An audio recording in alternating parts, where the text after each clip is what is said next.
Mic check 1 2 1 2. Hey,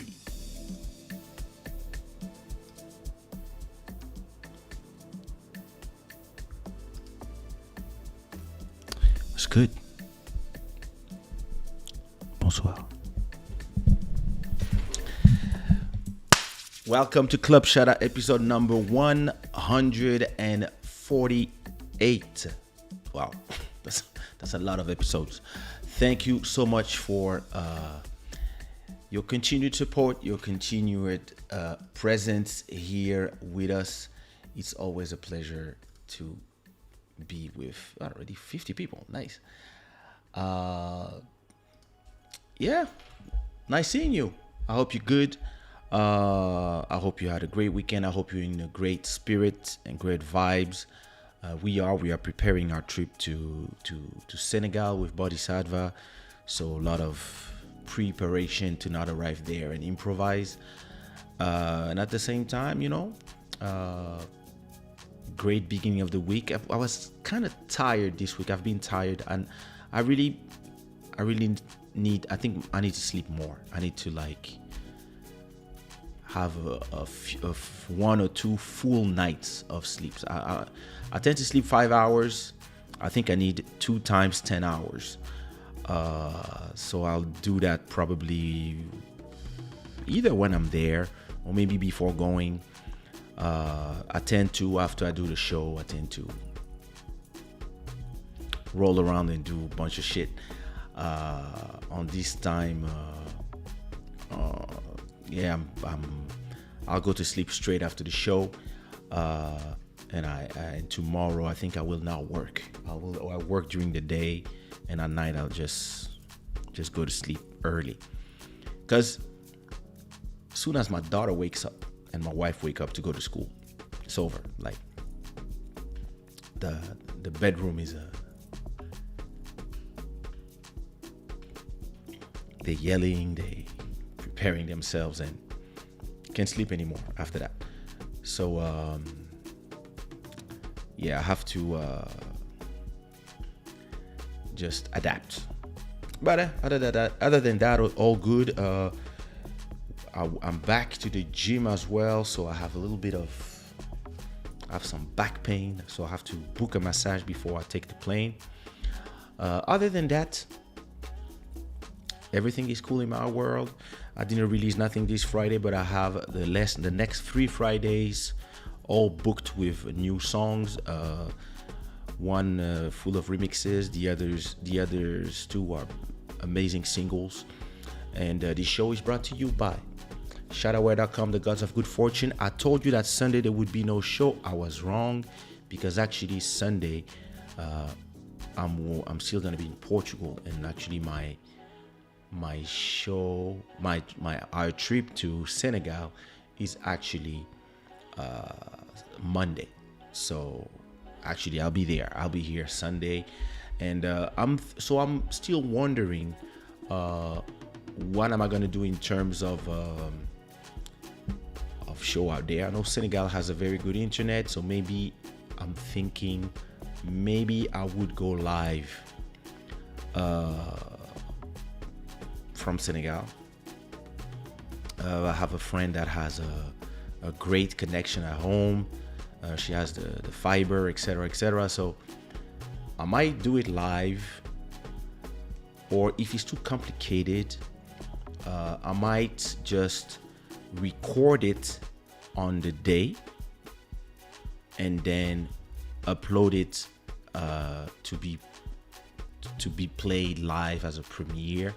It will not be live. It will be pre-recorded, but it will be at the same times. So I don't know yet. I'm gonna have to do some tests and to see how it goes from the hotel, how it goes from somebody's house, to see if I do it live or if I just pre-record and chill. I'll see, because there's a lot of people I also want to do conversation with, interviews with, more or less conversation, and they might not be able to be available at like midnight and 30. So I'm gonna see. I'm not yet decided on what I'm gonna do. All I know is I'm gonna take this light, and I'm gonna take that one. I'm gonna take that camera and the tripod. I'm gonna take the computer, the Mac Mini, and all the cables. I'm going with all of that in Senegal so that the show can have the same quality, and maybe I'll do it from outside. The fact that I'm, I'll see, but it's gonna be very, very interesting. Big shout out to all the new subscribers to the channel. Your names are here. Welcome. Make yourself at home. Mr. Slime Creation, Raissa, Tatiana, Mark, Adassa, and everybody else. Thank you for coming here. And hey, listen, enjoy the channel. It's a nice channel. There's a lot of nice stuff in there. I believe. I want to acknowledge all our sponsors, all your donations. Thank you so much for everybody who's donating every week. This is what supports this show. And thank you to the stream royalty, Miss Sirène des Îles, for $23.70 for the month of October. This is our stream royalty. I hope everybody's good. Let me say hi to everybody. Hey, la milliardaire, bosse bien. What do you do, Master Electronic? How are you? Hola, constructora, clima constructora. Hey, what up, Michael? You're welcome. Hello, la royauté. Purple, what's good? How are you? Hi, Corinne. What's good? Welcome back to Future Sound Beats. Stay strong, brother. I hope you're feeling better.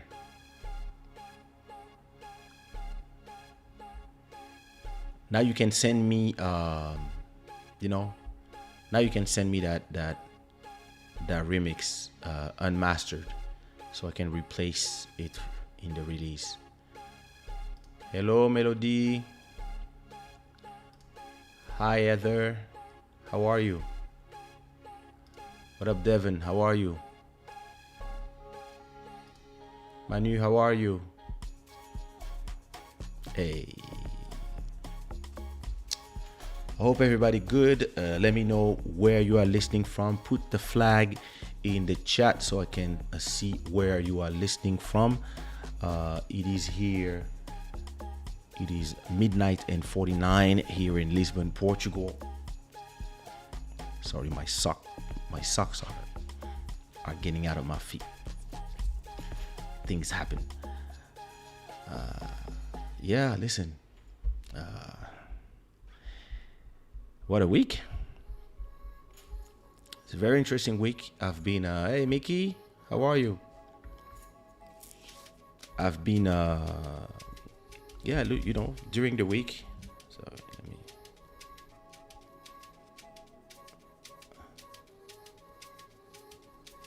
Oh, another thing that I want to do. Oh, thank you so much, Sirène des Îles. Thank you for your continued support. Thank you so much. Wow. 35.55 is how much it's gonna cost you to become the stream royalty now. I want to give you a good, very, very good news. Last time, it was a sad time since we lost an aunt, and I lost an aunt, and my cousins, Mountain of Inspiration, Joel and Dahlia lost a mother. And today, I actually have great news. MG Moto. He's a father. Just had a baby. Just now, today. Just now. He's actually on his way to the hospital. Just sent me a message today, just right now, saying that baby boy is born. So listen, I want everybody to put some rainbows in the chat to welcome to the world the nephew. Listen, everybody in Club Shada is sending you congratulations, brother. Yeah, listen. So it's so an end. Even if congratulations to MJ, this is just the 2% of congratulation that goes to him, because 98% of the congratulation go to his wife, who has done all the work. You have to say it how it is. So congratulations to Miss Wemoto. Enjoy the baby boy. You know, it's must be an amazing feeling to have a girl then a boy. That's, you know, here you go. So listen, that's beautiful.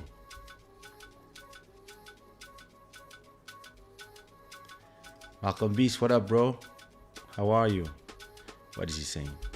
I'm about to head out to drive, but thank you so much, Club Shada. Thank you, everybody. I'm excited. New journey, and I'm also tired. Catch you guys later.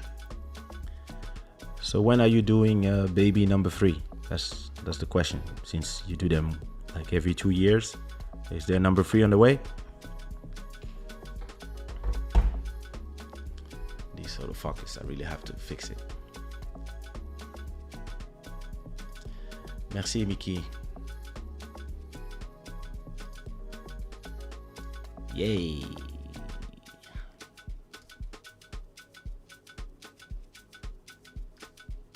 Whoop.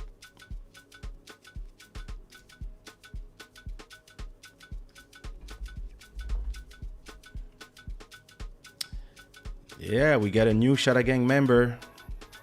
And that's what MJ's saying. Indeed, we do.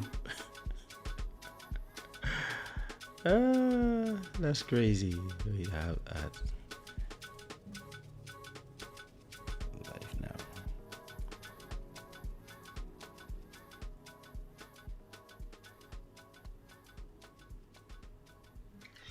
Nah, guys, I'm good. Number 3, no, never. You know what? I actually wanted to end at number 1. And then literally, let me tell you the story. Literally what happened with this baby is we found out like 8 weeks after my wife got pregnant that she was pregnant, and we're like, the heck? I was actually supposed to go get snipped last year in December, but because of the pandemic, I didn't. And now we got baby number 2. But it's a blessing, brother. Pandemic babies. Well, listen. Beautiful. Beautiful, beautiful, beautiful. It's amazing. Listen. It is it's a blessing, so, you know, all you can do is enjoy. Quand le prochain bébé? Ouf. Avant... Ah mais 2022, hein. Je crois que je vais lancer les opérations. Hein. You know. Merci beaucoup, Emmanuel.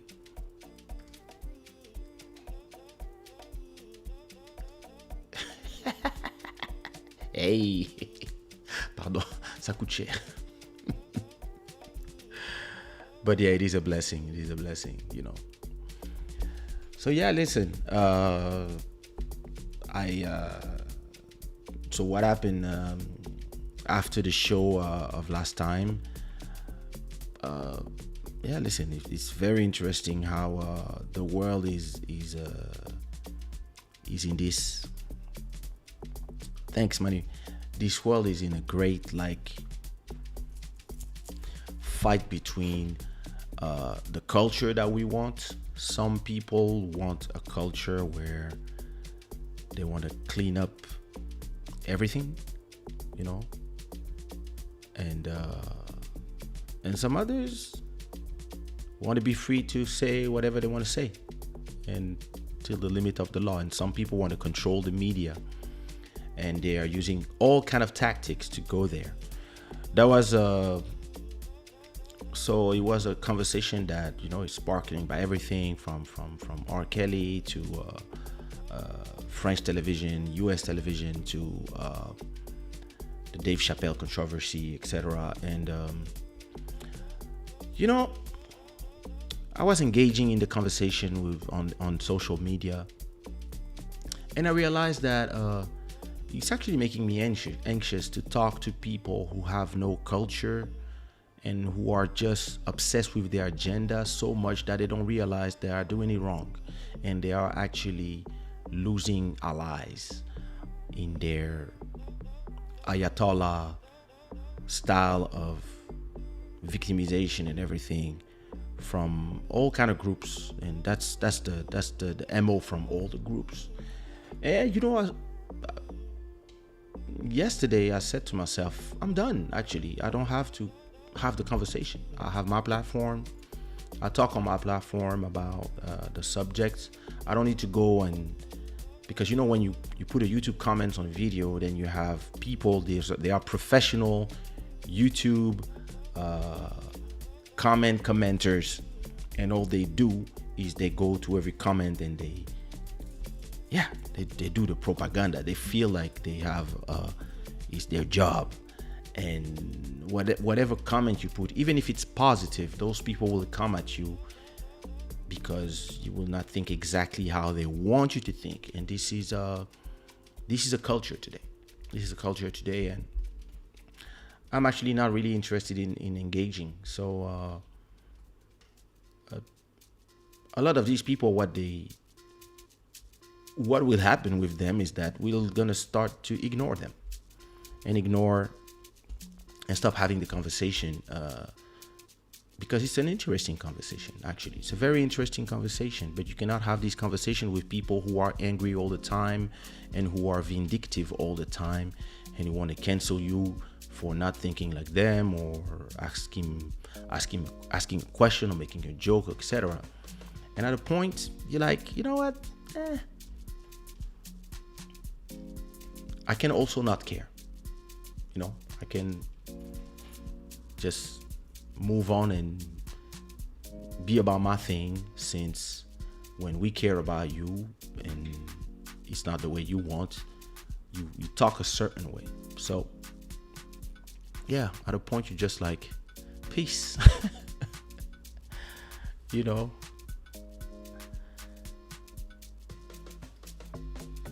Ouf. Jumeau, ça doit être quelque chose. 2 at once? Damn. Hey, Tatiana, thanks for ordering a t-shirt on Shada Wear. Thank you so much. Quand un concert à Cayenne. Ah là là. Xavier, j'ai pas juste envie d'aller chanter à Cayenne. Je veux juste m'asseoir à Cayenne. Juste aller partir, passer 10 jours à Cayenne. Même pas besoin de chanter pour moi. Quelques interviews, ok. Ouh, un petit concert. Ça me rappelle quand j'ai lancé mon album avant qu'il sorte au 106. Great times. Yeah, so listen, it's tonight I don't really have, I have one subject. I don't really have other things to talk about. I didn't really check the news because I was really busy working. So I didn't really think about or read anything about the news. So if you guys want to talk about anything, shoot it in the chat in there. In the meantime, I want to tell you a story that I believe changed my life. I'm a person that I have a lot of little stories that happened to me. A lot of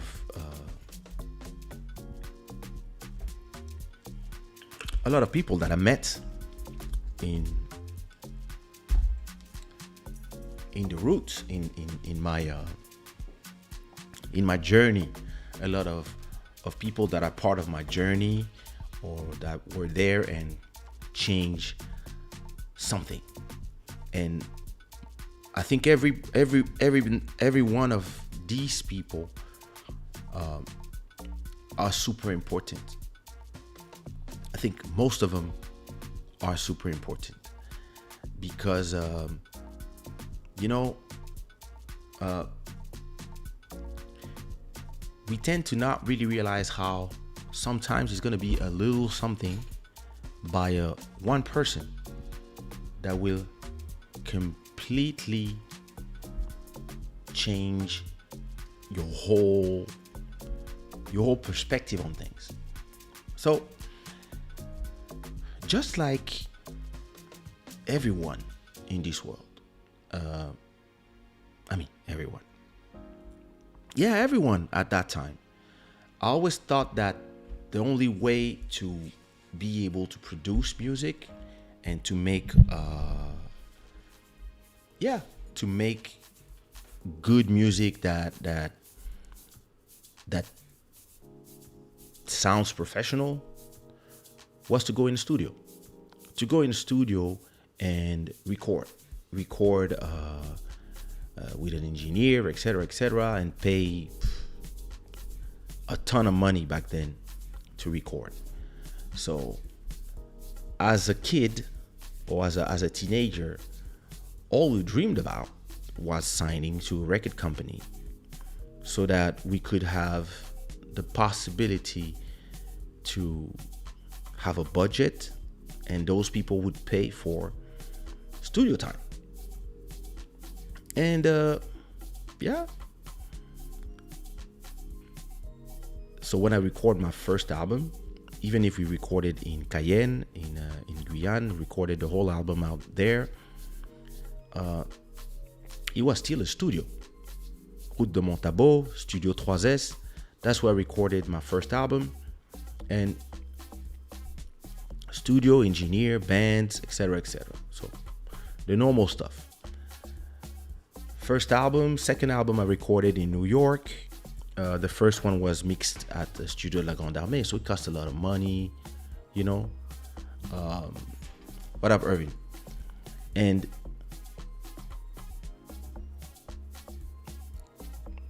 as I recorded the second album in New York, yeah, you know, the dream was to be in the best studios with the best engineers to record in, you know, those to have that sound, to have like the Neve sound, to have using all those huge boards to record in the same legendary studio as a legendary artist. That was back in the days the dream of every artist, me, and it was my dream as well. When I recorded my third album at Studio Harrison in Paris, and Caribbean Soul in Studio Latitude 101 of Ronald Ribinet. When I was done recording, and I started recording also Soumia's album at Section Zouk Studio, DigiDream, technology was changing. Technology was changing and changing and changing, but technology was still, well, I would say that something that was really very interesting at a point was the first hard drives that you could take with you out of the studio, but it was still slow. And then it was very interesting how technology was. I remember the first time there was a 64 megabyte pen where you could put some images and maybe some files, and it was a revolution to have something so small and hold so much technology. It was a 64 megabyte was, for us at that time, was wow. And then one day I remember going to the studio, and I bought a new pen. It was a pen drive of that size, and inside you could put 8 gigabytes.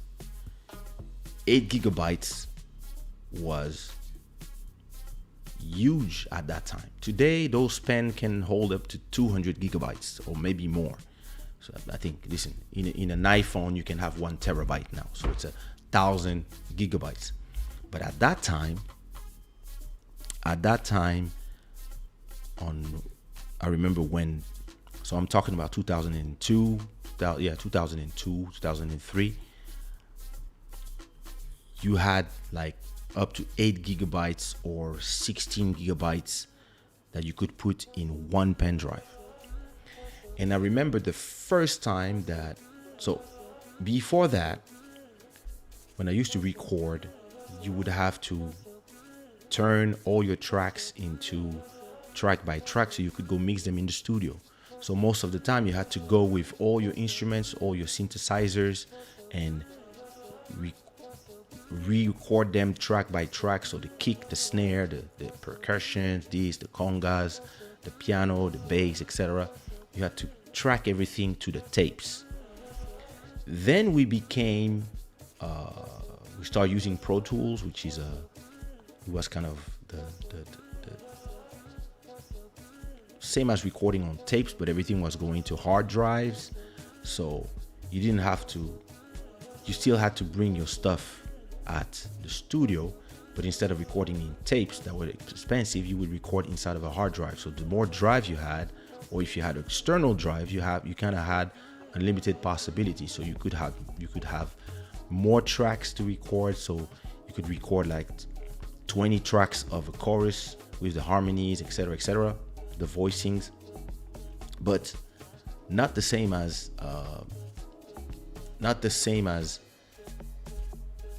the tapes where you had limited time. A tape was like 8 minutes or 20 minutes, I don't remember, and you only had like 8 tracks or 12 or 16, depending on the number of tapes that you could put and the number of players that you had. So it was crazy at that time. And I remember that one day, I start working with Digital Performer, and on Digital Performer, it was the first program that I used where I could record all my instrument track by track at home. And it's very interesting how when technology and art find themselves in that moment where they meet themselves, you have disruption and technology changes everything. So one day I remember coming to the studio and not bringing my instruments and not bringing a big hard drive, but just bringing a key, a small key of this size, a pen drive. And everybody was like, yo, what is this? Like, and I was like, this is the session for tonight. The instrumental is there with all the tracks. And I would give the pen to the studio engineer. And he was like, wow. Like, and everybody was like, come on, wait, you have your whole session in here? Like, yeah. And from then on, going to the studio was less heavy for me. It was less cumbersome because I could just put everything in a small pen drive.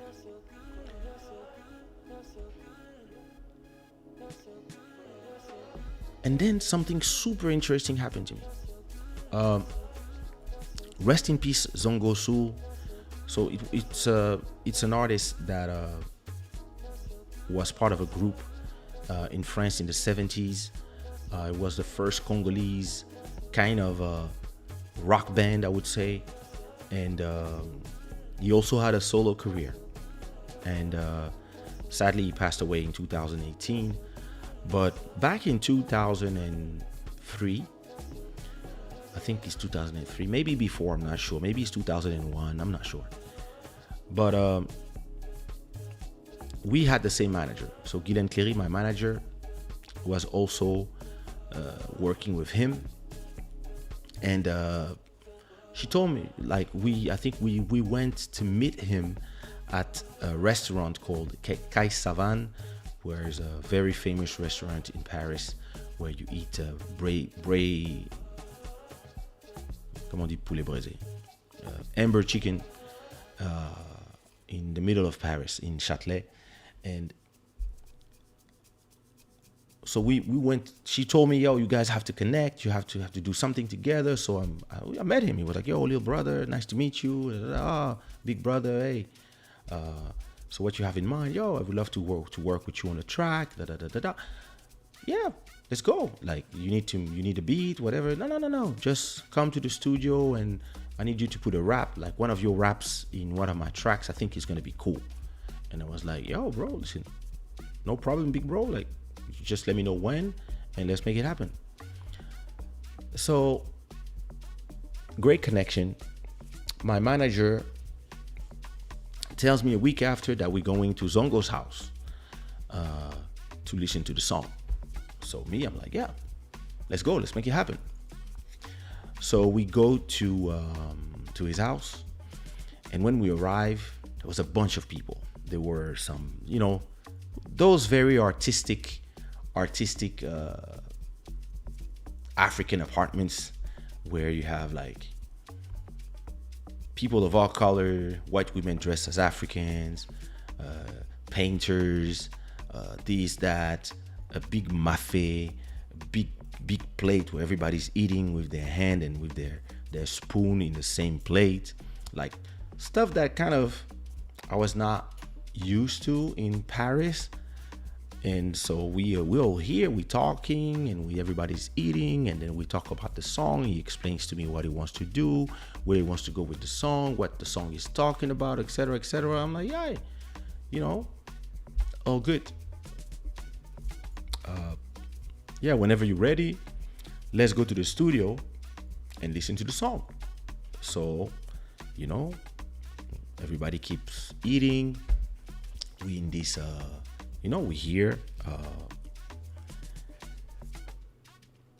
eating mafé, and at a point we're done, and everybody's talking, chilling, and me, I'm like, well, I mean,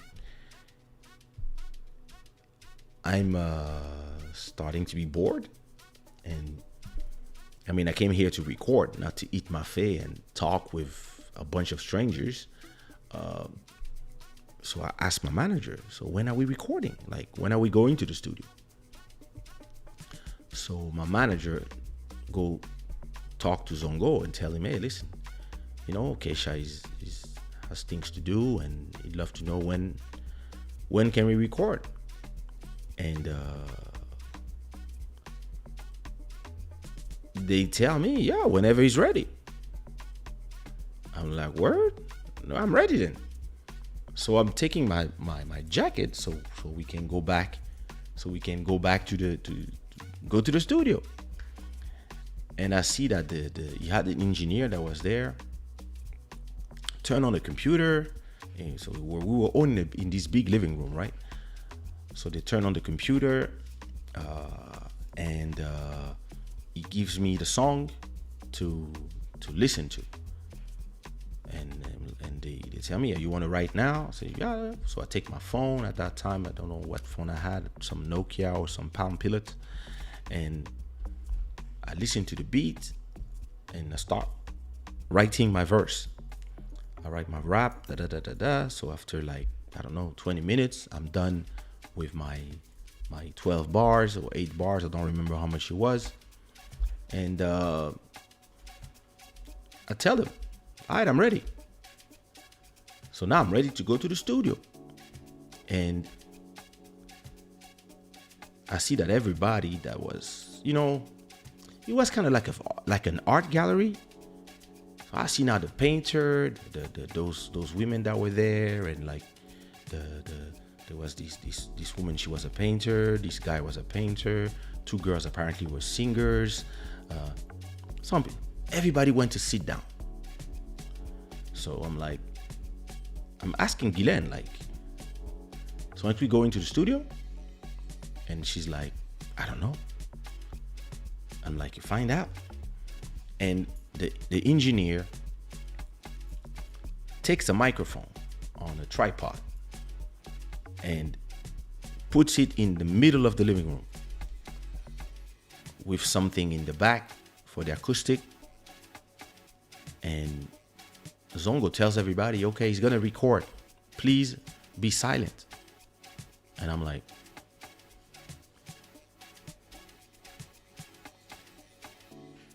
we're gonna record in the living room? What the fuck? And yeah. So I'm like, okay, listen, I guess it's some artisanal shit. All right, no problem. So the engineer stopped. So I see the engineer is using a program to do the vocals and to record the program straight from the computer in a house. And I'm like, yo, what is this program? All right. We go, so they put me the song in my headphones. They play it a bit just for me to be ready. And I say, okay, I'm ready. So they say, silence everybody. Put the instrumental. I start rocking. I think I recorded maybe in one or two takes. Verse done. I say, I want to put the backing vocals. Say, okay, put me a second verse. Put my rap, da-da-da-da-da. And then I did another track where I'm talking the whole song. And then I take my thing and I say, I think I'm done. And everybody's going back to talking in the living room. Everybody's going back to, the painter goes back to talking about his painting. I think he was showing some of stuff. I think the other person, blah, blah, blah, goes back. People are eating. People are coming and going. It's like, and I'm like, what just happened? So I ask the sound engineer, excuse me, like,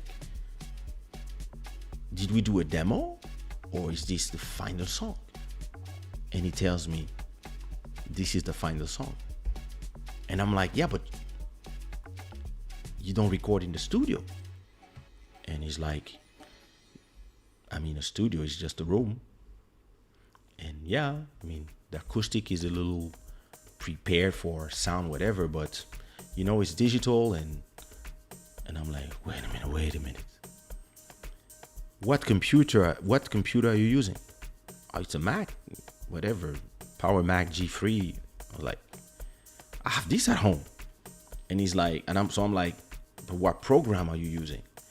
He's like, oh, it's called Digital Performer. I'm like, Digital Performer. So I write it down.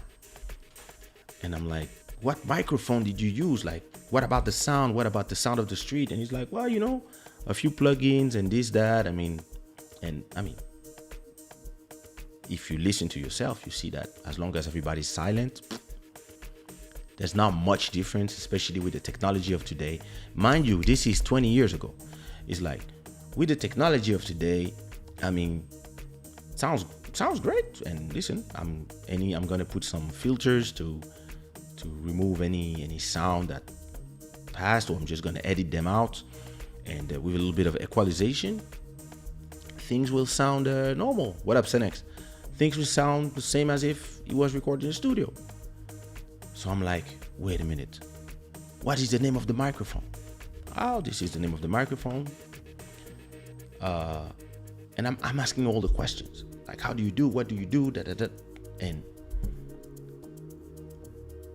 soon as we went out of that session,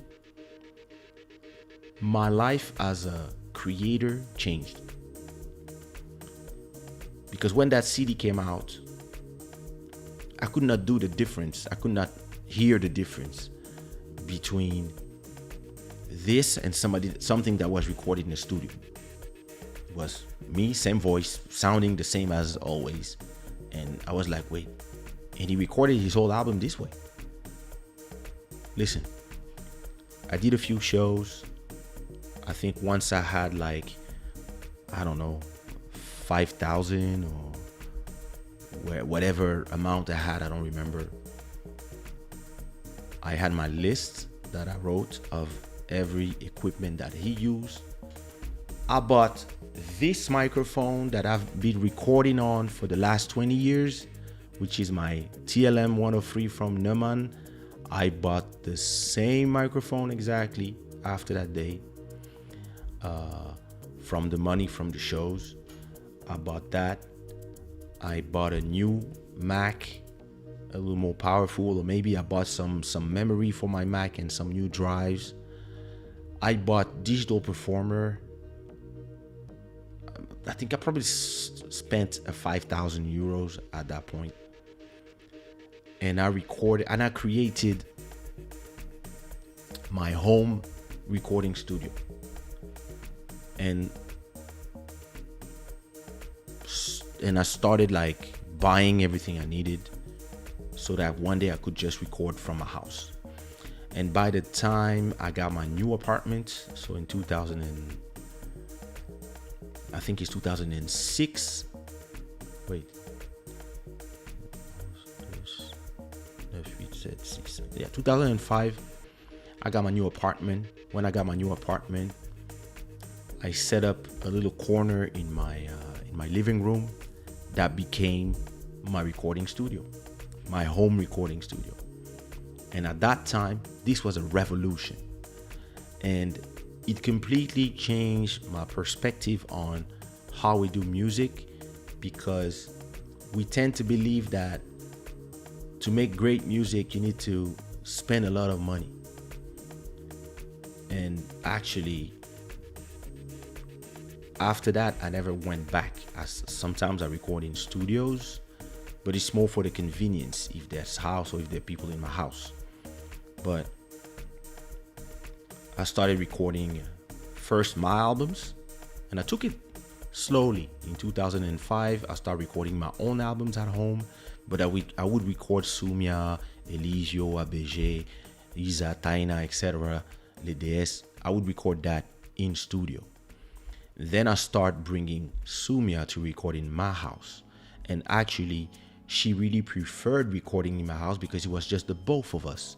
And we could really take our time, do it at the time we want, afternoon, night, whatever, have conversation, make a pose, go eat something, come back, record, talk between and I start recording a lot of things in my house and a lot of things in the studio, and there would be no difference in the sound because in the studio we had the same microphone that I have here.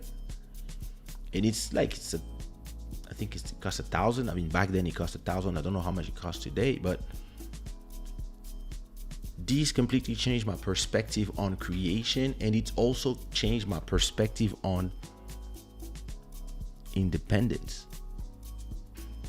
Because once you have invested in your own studio, in your house, you actually don't need nobody anymore to create your content. You don't need to have people paying for you. And mind you, that was 20 years ago. Imagine today. Today, the Chinese, the Swedish, the Japanese, the Koreans, they do copies of this microphone, but that you can buy for 200 or like this one.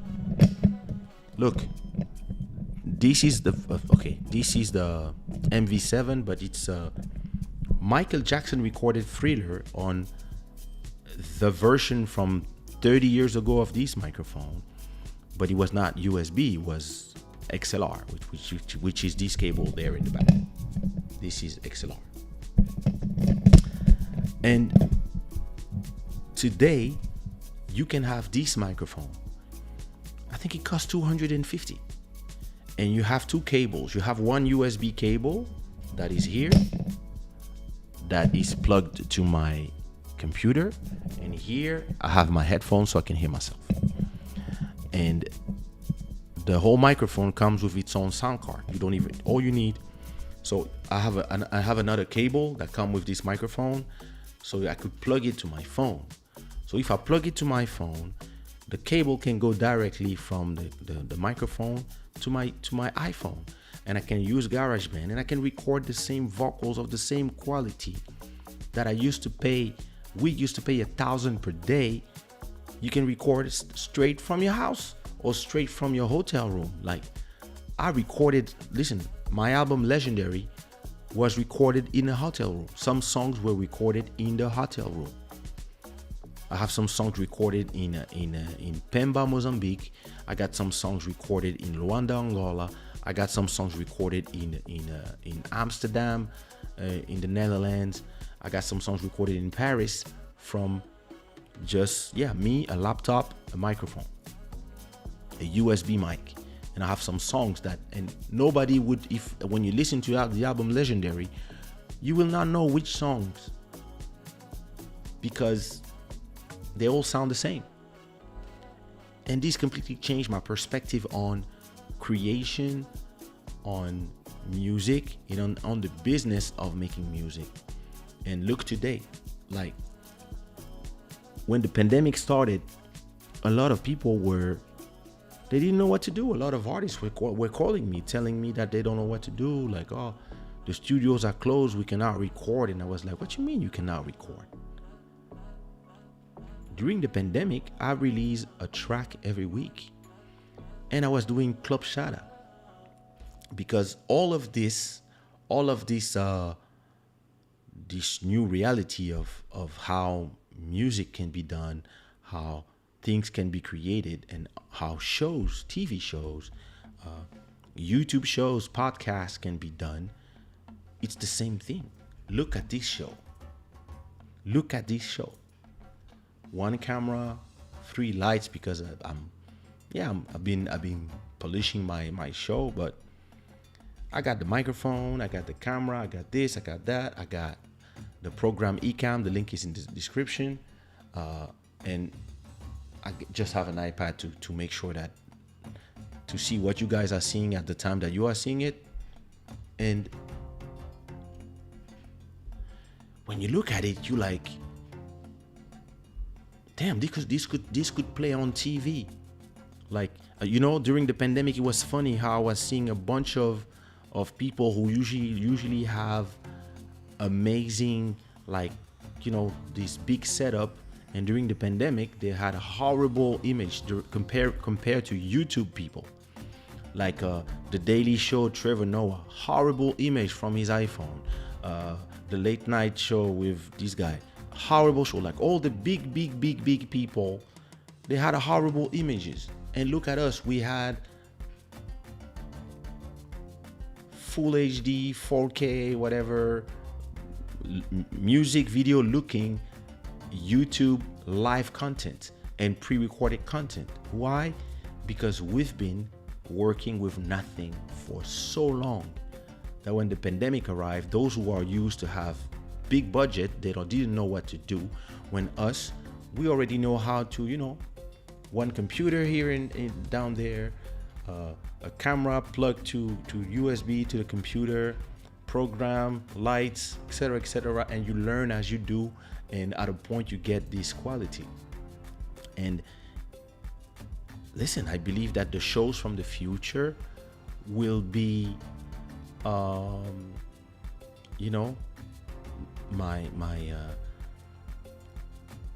lot of the shows from the future will be completely created like that. A lot of the artists and the personalities from tomorrow will be people that we grow up watching on YouTube, on Netflix, and on all these non-conventional path that they will become the norm.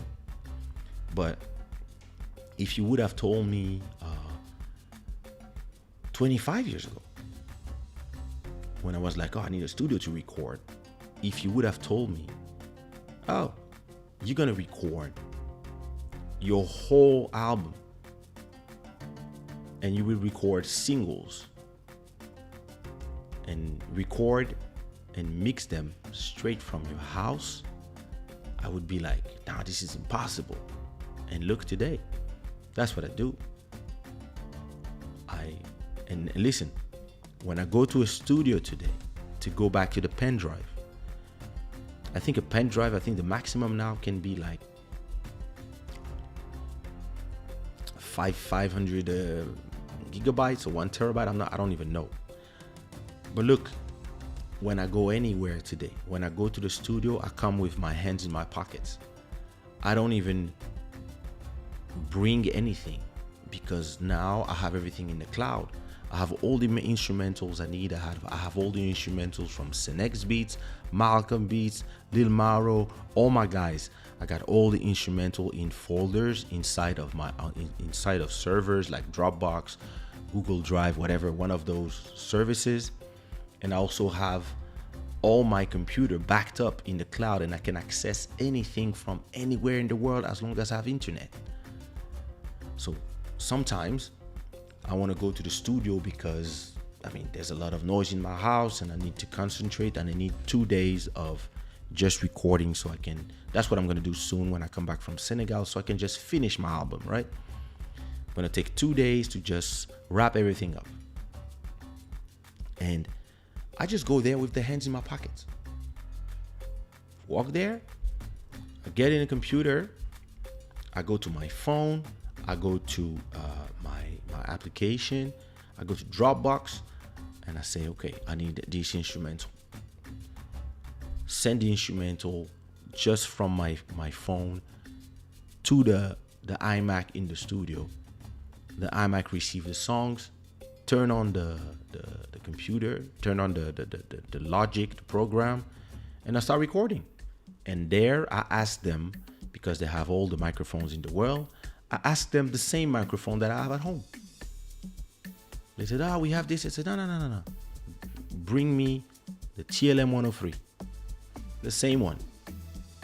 And I record myself in the studio, just like if I was at home. And once I'm done recording, I consolidate all the audio, I save the file, and what I do, I upload them from the studio to Dropbox. And then in the studio, I erase all my stuff.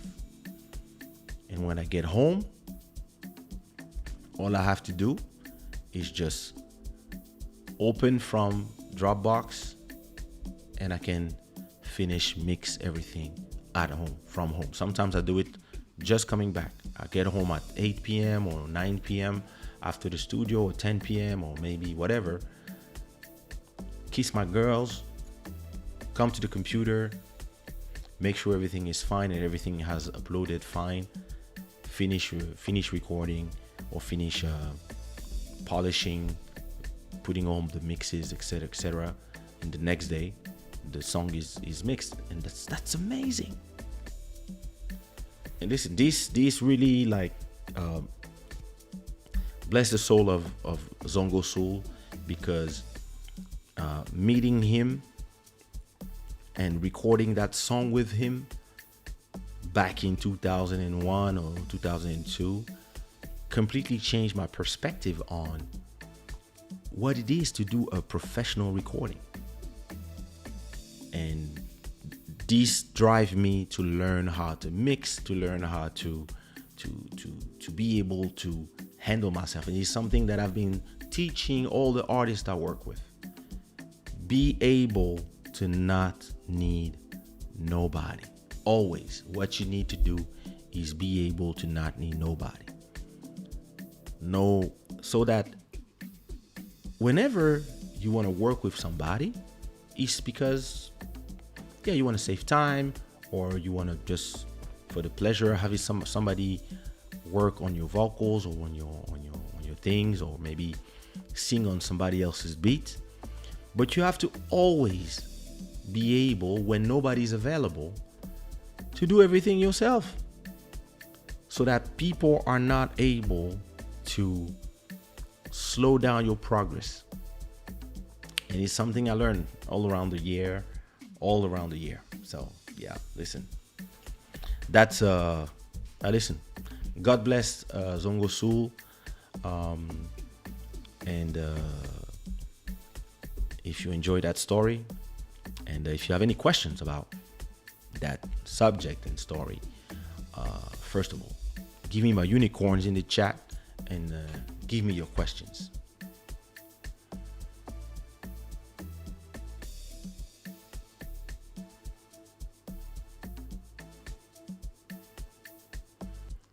That's true. Don't forget to like this live, huh?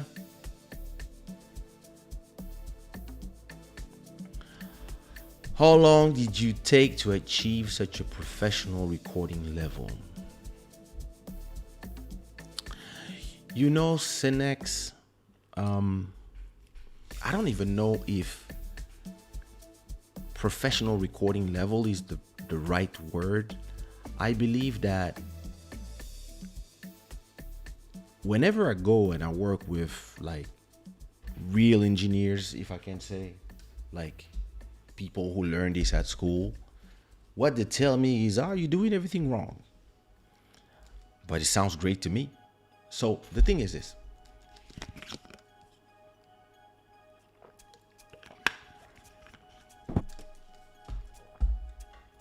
The thing is this. The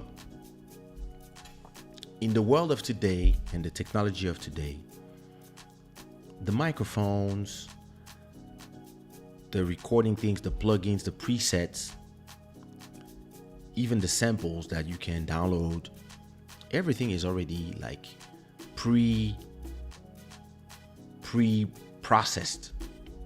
You actually don't really need to reprocess things.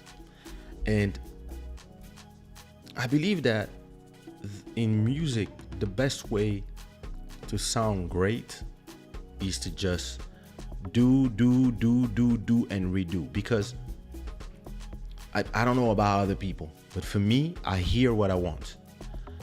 Sometimes I don't know how to arrive there, but I know what I want. I know what I'm hearing. So the more you do, and then you compare with the best mixes for you, what is critically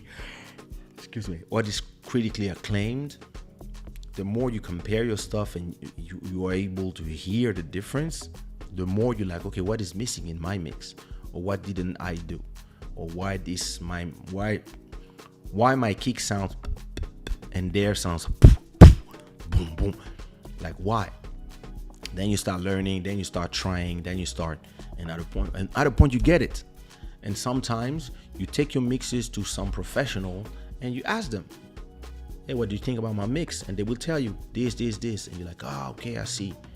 Or they're like, why did you compress the kick? Oh, I don't know, because don't we just always compress the kick? And they're like, no, you compress the kick if it's needed. Oh shit, I thought you had to do it. I said, no, all these samples are already processed. You don't need to reprocess them. Oh, so that's how at a point, once you know what is your sound and you know how to get your sound, well, you don't need people. And this is why, like a lot of the beat makers I work with, for example, Malcolm knows exactly how to mix his instrumentals. So when I get an instrumental from Malcolm, other than redoing the structure if needed, I don't really need to ask him to send me all the separate tracks from his instrumental, because they sound great already. And sometimes on a particular song, I might ask him the whole thing because I hear a mix that I really want, and he's like, okay, just do it. But most of the time, I'm fine with just the stereo track. And it really depends from a beat maker to another, but I tend to now prefer working with people who already mastered their craft to that level where whatever they send me as instrumental, I can directly sing on it.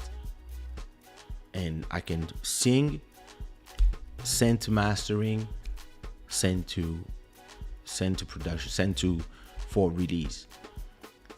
And a lot of people, they still believe that something magic has to happen or whatever. I don't listen.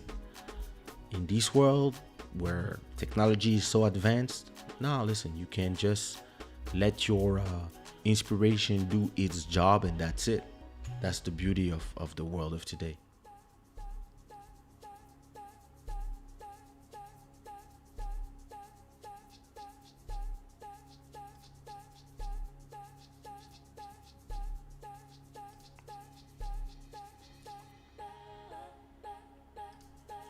You've been there. Something interesting that I see with a lot of beat makers is that they believe that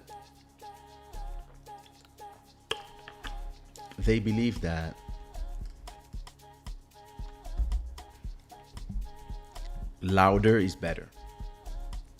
So when they finish the instrumental, they add some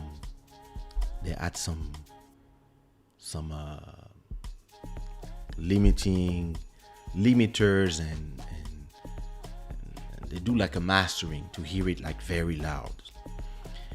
It's something I used to do. It's something I used to do a lot. And one day I went to my mastering engineer, Philippe Marcias, a 20-year friend that saw me from the beginning.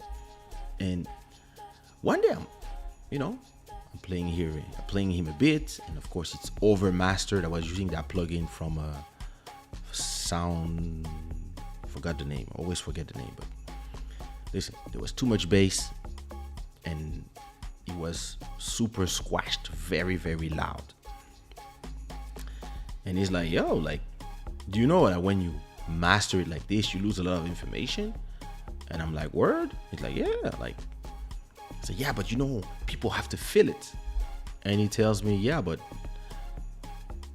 why so loud? And I'm like, yeah, so people can feel it. And then he told me, yeah, listen, everybody in the studio or in their home studios, they have a volume button. If they want to feel it, they will turn up the volume. And I was like, yeah. And starting at that point, I think it's after Mika's album, I stopped putting a lot of limiter on my instrumentals, because I used to leave the instrumentals with limiter and then tell the singers to sing on top of those instrumentals. So when I hear those albums today, people don't hear the difference, but I hear the difference. Like I think Mika Mendes, the first album was the last album where I did that where all the instrumentals have limiters in the instrumental. That's the first one where I was like, oh, I get it.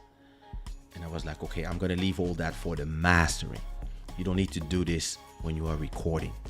And that's when I listened to Mika's first album, I listened to the instrumentals and I'm like, oh my God, all the mistakes I did in the mix. Because I wanted everything to be loud, but actually you don't need to. And what I do when I want to hear loud, I turn up the volume here on my Apollo here. I turn up this loud to the max, and that's it. That's all I need actually to hear it the way I want to hear it, especially when I'm mixing. I mix super loud in my headphones so I can really hear what I want. And then something that I learned that is very interesting is that when you turn down the sound very, very low, and now you listen to your song with just your instrumental, you listen to your instrumental very low, you have to ask yourself, am I hearing everything? Like, is everything distinct? Because if you put too much bass, it's gonna eat the kicks. It's gonna eat everything that is in the low. If you put too much stuff up there in the brilliance, it's gonna eat everything, and you're not gonna leave space for the vocals, because the vocals need to be in the medium and in the highs, right? And all this is, you have to understand that in the spectrum of sound, you have the bass is here is the medium, and here is the highs. So here you're gonna have the bass and the kick. The kick usually is here, like boom, boom, boom. And then the bass takes a little bit more. The bass takes like maybe all this zone from the low to this. So boom, boom, boom, boom, boom, boom. So those two are already fighting. The bass plus the kick. They have to. So you have to find a place where your kick and your bass are not conflicting with each other. And for that, you need to choose the right kick with the right bass. So if you have a kick that is very boom, boom, you cannot add a bass that is boom, boom as well. It doesn't work. If you have a bass that is very subby, like boom, you need a kick that goes pa, pa. So both goes well together, and they all occupy a different space of the spectrum. Then you have your snare. Your snare has to go somewhere. Ta. Then you have all the percussions. They have to not take the space of the snare, and then you have to leave some space when you are listening to your kick, your snare, and your bass. Just those three, it has to sound amazing already. And it doesn't have to sound amazing because everything is in the red. Everything has to be in a nice thing, but when you crank up the volume, it has to sound like boom, boom, boom. You need to, and so this is always how I start a mix.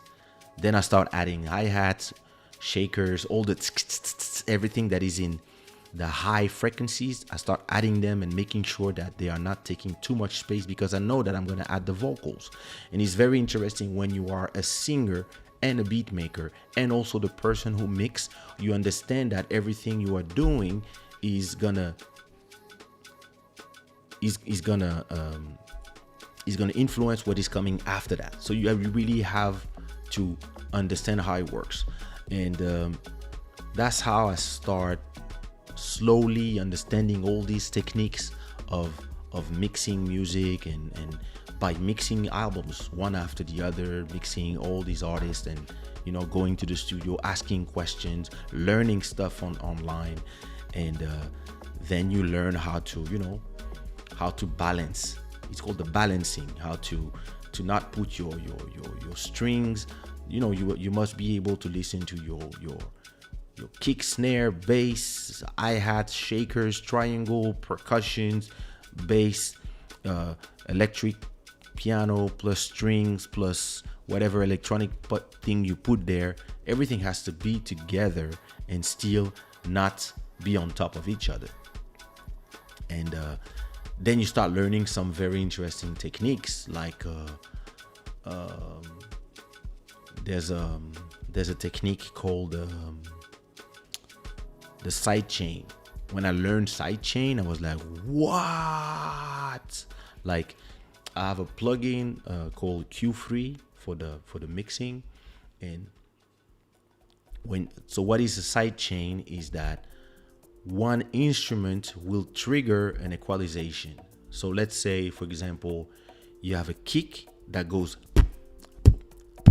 right, but you also have a bass that go boom.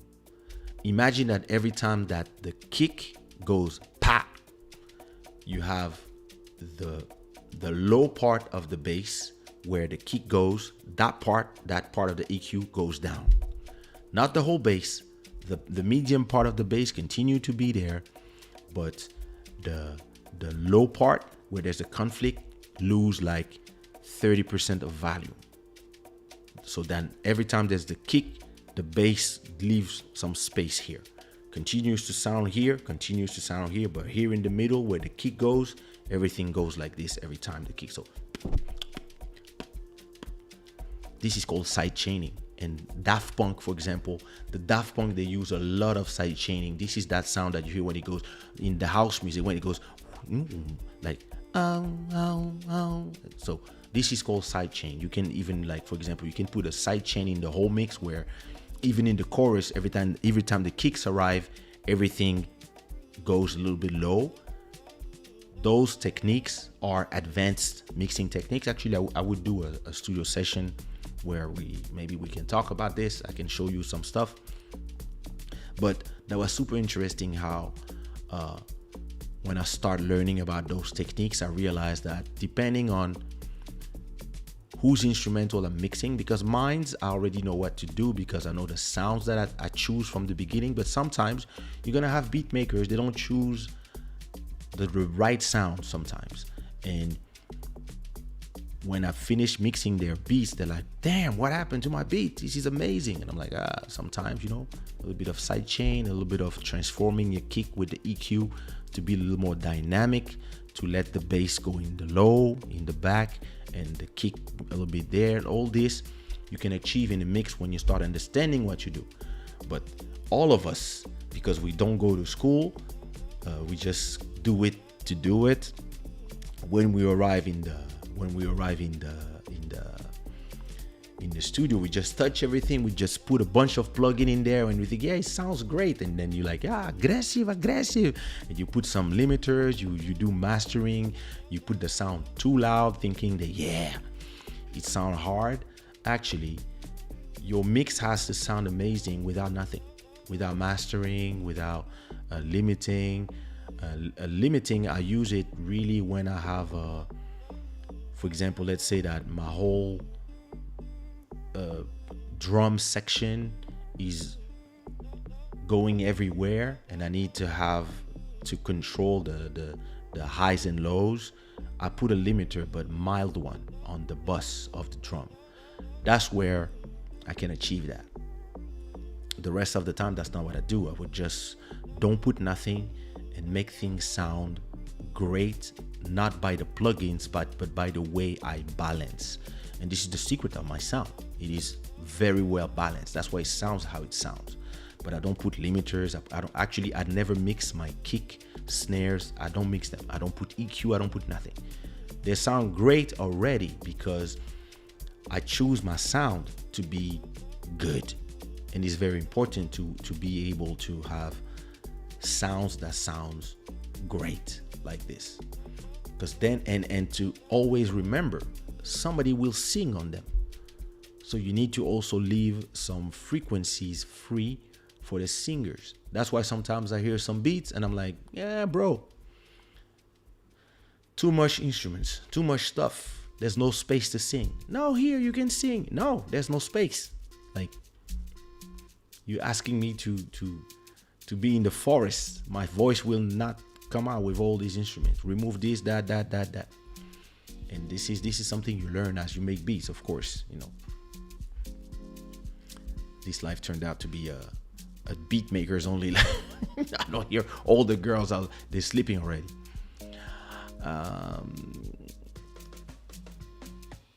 So where were we?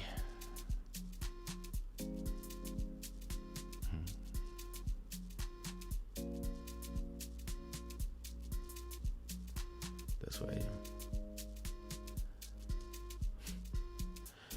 What do you think about my instrumentals? Bro, your instrumentals are great.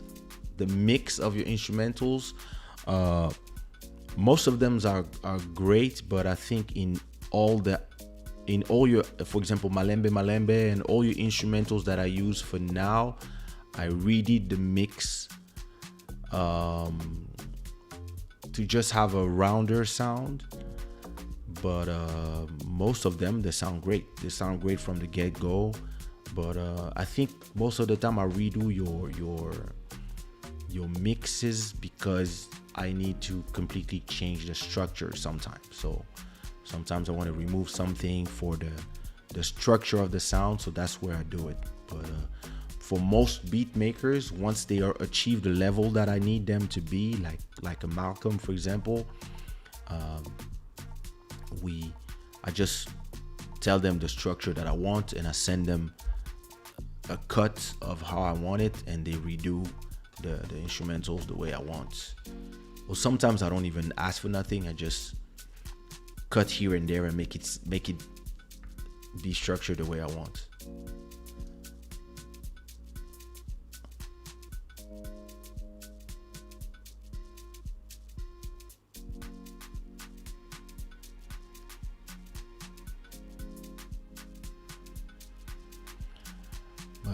My beats work well without anything.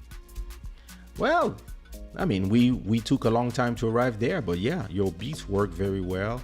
I remember at a point you were putting limiters, as everybody, in the sound. But now, yeah, that's true that when you send me your beats, I usually don't need to change anything.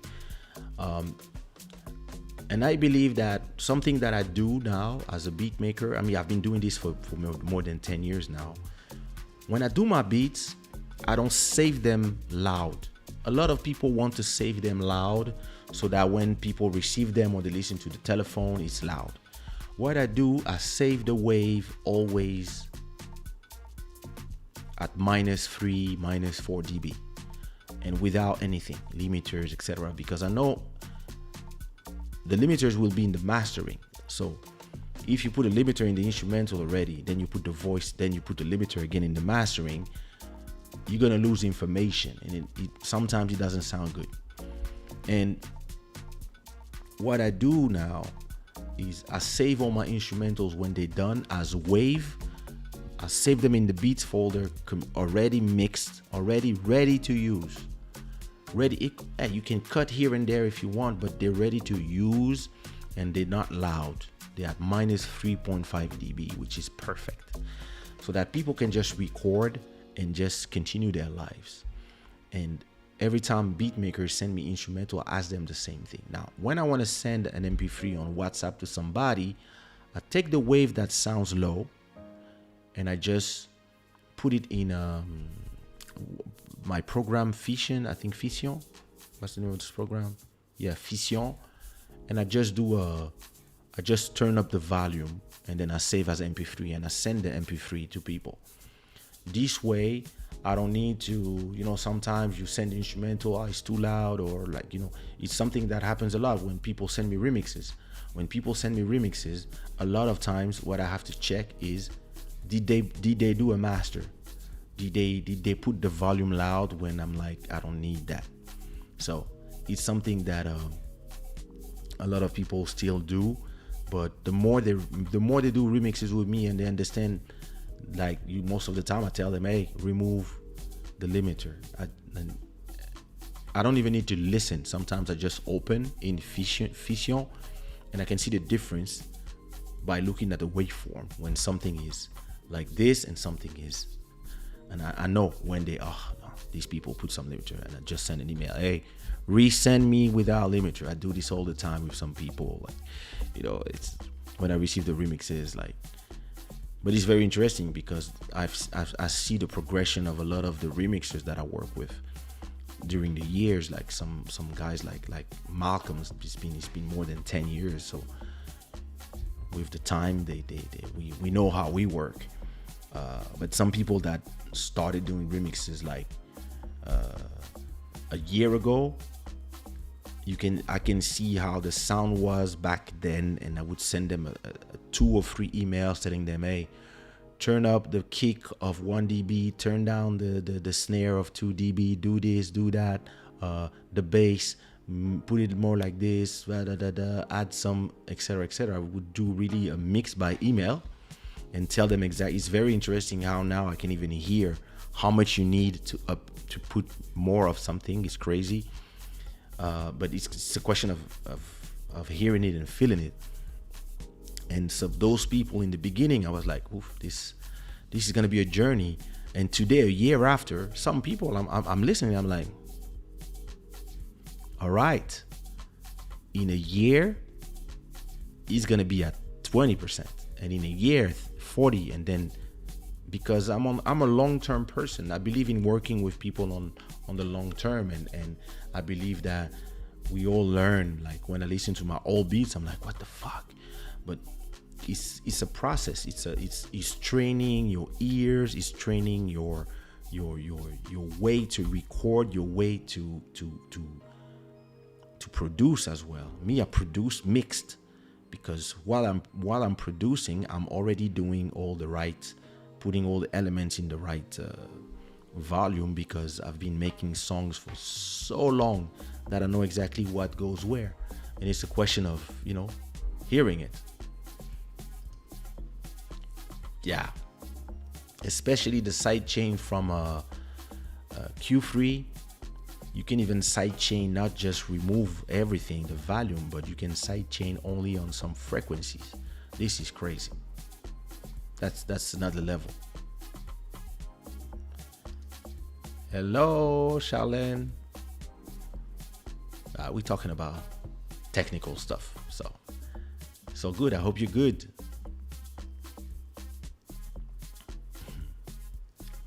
Very, very true. A good ear is the key. That's true. It is very interesting. Some people have a lot of technique, but they don't have a good ear. And some people have a good ear, but they are not technical, but they know what they want to do, so they will achieve that. It's something I learned in Africa. I remember going to Kenya, and I was seeing these artists create music videos that really looked like those film music videos that cost 10 times the price, but it was, they know what they wanted to see, and they just used a bunch of plugin to arrive there. And I was like, wow. And that's very interesting how a lot of people believe it's about learning, it's about, oh, I went to this school, that school. Listen, understanding what you do is like learning the alphabet before learning how to speak. Of course, you will understand why you use some letters, and you will know how to write with the right orthograph. But if you don't have a trained ear, and you don't understand what you do, or you don't feel what you do, you understand what you do but you don't feel it, you're gonna be like a bunch of these people who are engineers in the studio, and they can do you a good mix, but it's a horrible mix. It doesn't sound good. It's the same as when I was mixing my first album in Paris, and I was like, can you do this? And the guy was always telling me no. And when I arrived in New York, the guy was telling me, okay, so what you want? And then you make it sound great. And I was like, wow, sounds perfect. But look, this is in the red. This is not like this, isn't like that. Like in Paris, they said it was like, fuck the French. I was like, wow. Because in the US, even if people understand what they do, they have training, they learn, they will still cheat. They will still try to bring emotion to the sound. They will choose emotion over technicality. And this is something that I believe that is for everything. You always have to choose the emotion over the technicality. If you have enough technique and you understand what you do so well, then you can focus on emotion. You focus on delivering the emotion with the sound, because you don't care about the technique anymore, because it's there. You will know when it's too much, you will know when it's not enough, because you have the technique already. So now you can focus on using that technique to sound a certain way. A lot of people, they're just technical. All this, like, yeah, it's the same as singers. A lot of, listen, 99% of the singers that I work with, that I know, sing better than me.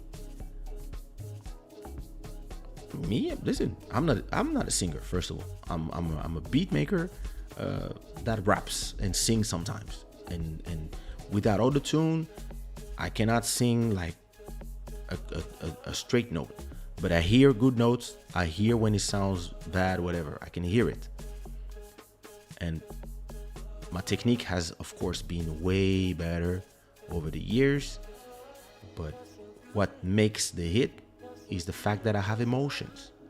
That my songs bring emotion to people, and people, those songs are part of their life because of the emotion that is conveyed in the songs. And I know a lot of people, they sing 1,000 times better than me, and they never had a single song play on the radio or be loved by people. But they have amazing song and voices. They sing like they have a technique. They went to the conservatory. They sing like computers. They never miss a note. They are like perfect pitch. They have perfect ear, perfect pitch. You tell them fa, they're gonna be like fa. You tell them do, they go do. Like they really have. They learned it, but they don't have emotion. So they don't have a good song. Because One Love was not created. Listen, when I did One Love, I never sang before. Only to tell people stuff. But the difference was I had an emotion to share. And then, I was like, yeah, put me to a tune, let's go. And I didn't care about what would people say.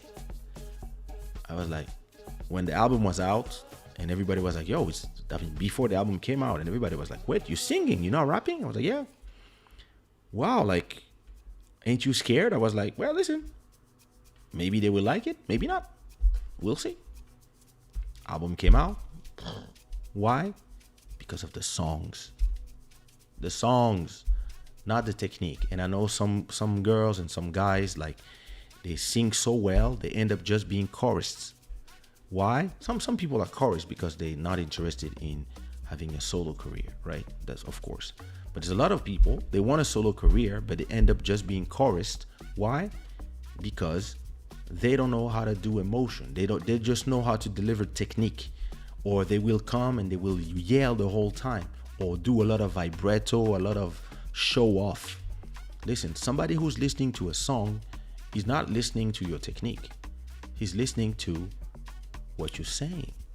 If you're talking about somebody that left you and your heart is broken and you're like, people are gonna be like,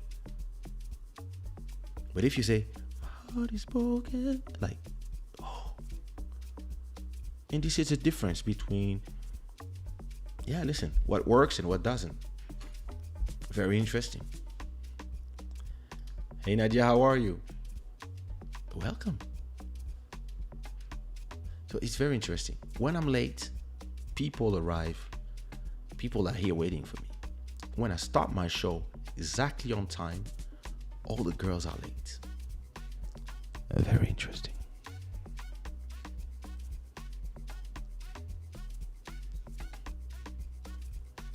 Listen, I'm missing 2 or 3 likes here. Just saying.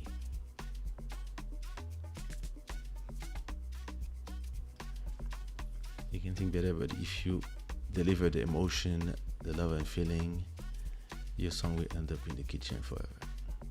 Hey. Yeah.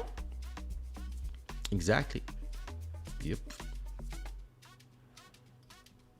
Thank you.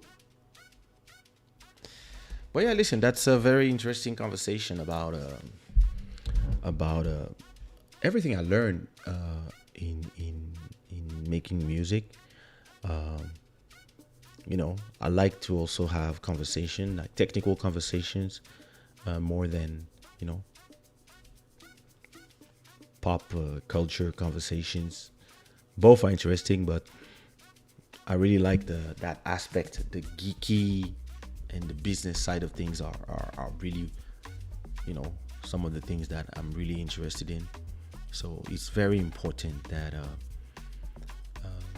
to conclude and go to sleep, I really believe that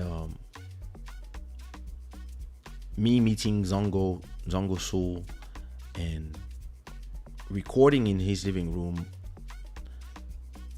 you know, a lot of people say, it opened my eyes. Me, it's not this. Me, it unlocks new features. It's like when you update your phone and now it can do something new. You're like, oh shit, new iOS. Oh, I can do this now. To me, this is what happens to me. Sometimes I meet people and they unlock new features, new possibilities, and then it takes me to some places. And this is why I love to learn. I love to learn all the time, and I love I spend more time watching technical content and about anything from crypto to NFT to music to comedy to making movies or I love watching people making beats, because I actually learn so much stuff. I love to learn because every time I learn stuff, I unlock stuff from me. A lot of people, they don't like to learn. And then they end up being left with the times where they are. And I think it's very important for people to let themselves be challenged and let themselves be surprised by what they can learn from looking at how other people work. A lot of people, when they go see other people, all they want to do is tell them, oh, you're doing it wrong. This is the way to do it. But some people, And this is something I really also learned in Africa, where I had so many, like, remember Kenya, this was like some people, they have nothing to, they don't have programs, they don't have this, that, but they will find ways to make something that sounds amazing. And then it becomes a norm. And I'd rather be on that side of the equation when it comes to creation. I'd rather be the person that create amazing stuff from just cooking, just trying stuff. Like, and this show is really this. It's something like some people don't realize, but in every show, not every show, but every 10 show, I change something here. Sometimes I might change something in the back. Sometimes I might change something here. Sometimes, like this, for example, was 10% narrower. I made it, I just stretched it a bit, just for this to sound a little more, look a little more like a signature. The powered by at a point was a little too much on the left. I changed it. Like, I like this here was here at a point. So I put it a little bit here. That whole thing, I changed that at a point. I changed that.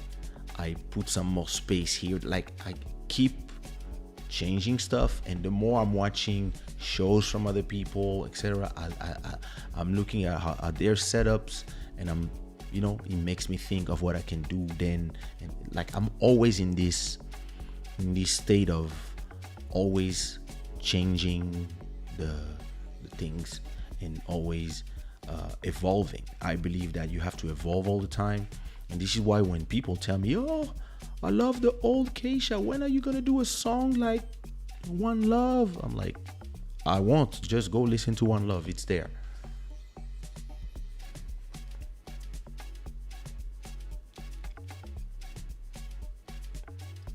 Successful singers are not always the most talented ones.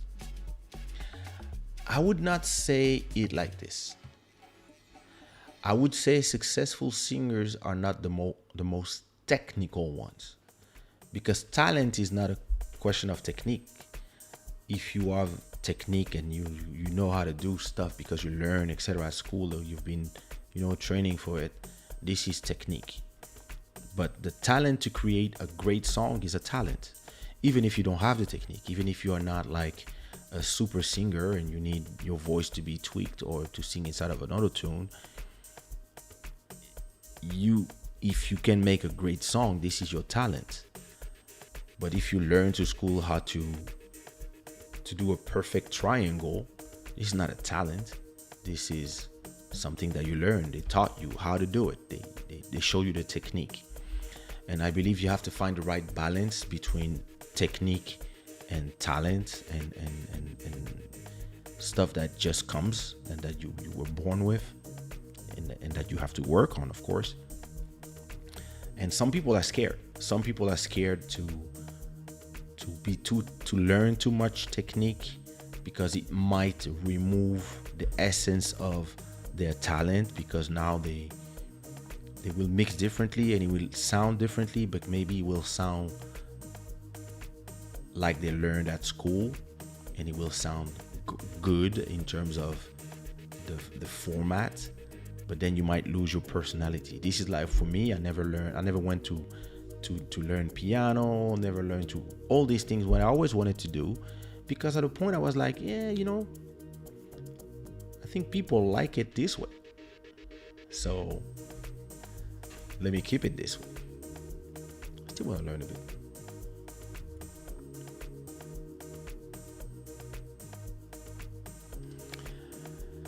Man, my last appointment today at 8:45. I will be down tomorrow at 6:45. I'm with the gang. Yay.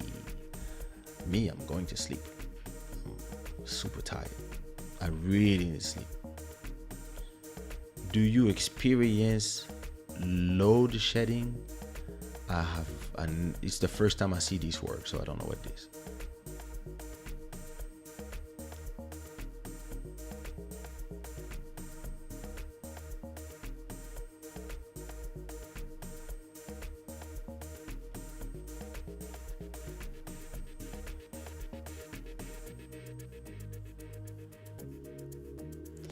Yeah, so yeah, listen. That's what I had to tell you today. So I'll be back Sunday. I don't know what we're gonna talk about Sunday. If you have any idea when the show is over, leave your suggestions in the comment section of this video as soon as the live is over. And if it was another episode of the Club Shada that you enjoyed, please give me some unicorns. Give me some unicorns in the chat.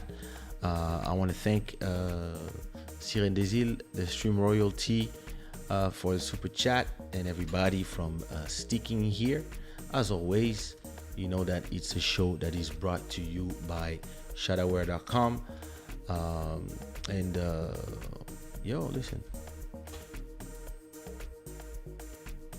And yeah, listen. Power cut. I see. So that was not for me, that was for you guys. Give me my unicorns instead of talking to me about electricity. And listen, I'm gonna leave you with a track by me. Let me see. Ooh, I love what I see.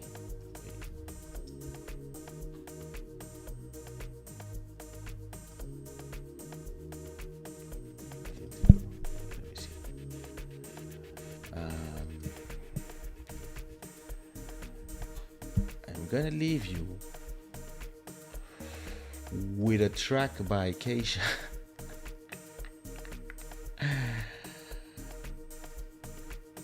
I'm gonna leave you with a track from my latest album, African Prince, and it's a track called Antelope by me, Bodhisattva, and Ash Baraka. And it's a track about a girl that is in the village and she only dreams about the city. And then when she goes to the city, she loses her soul. Shada gang, always a pleasure. I see you when I see you. Sunday night. Peace.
Heart is too pure to be taken away.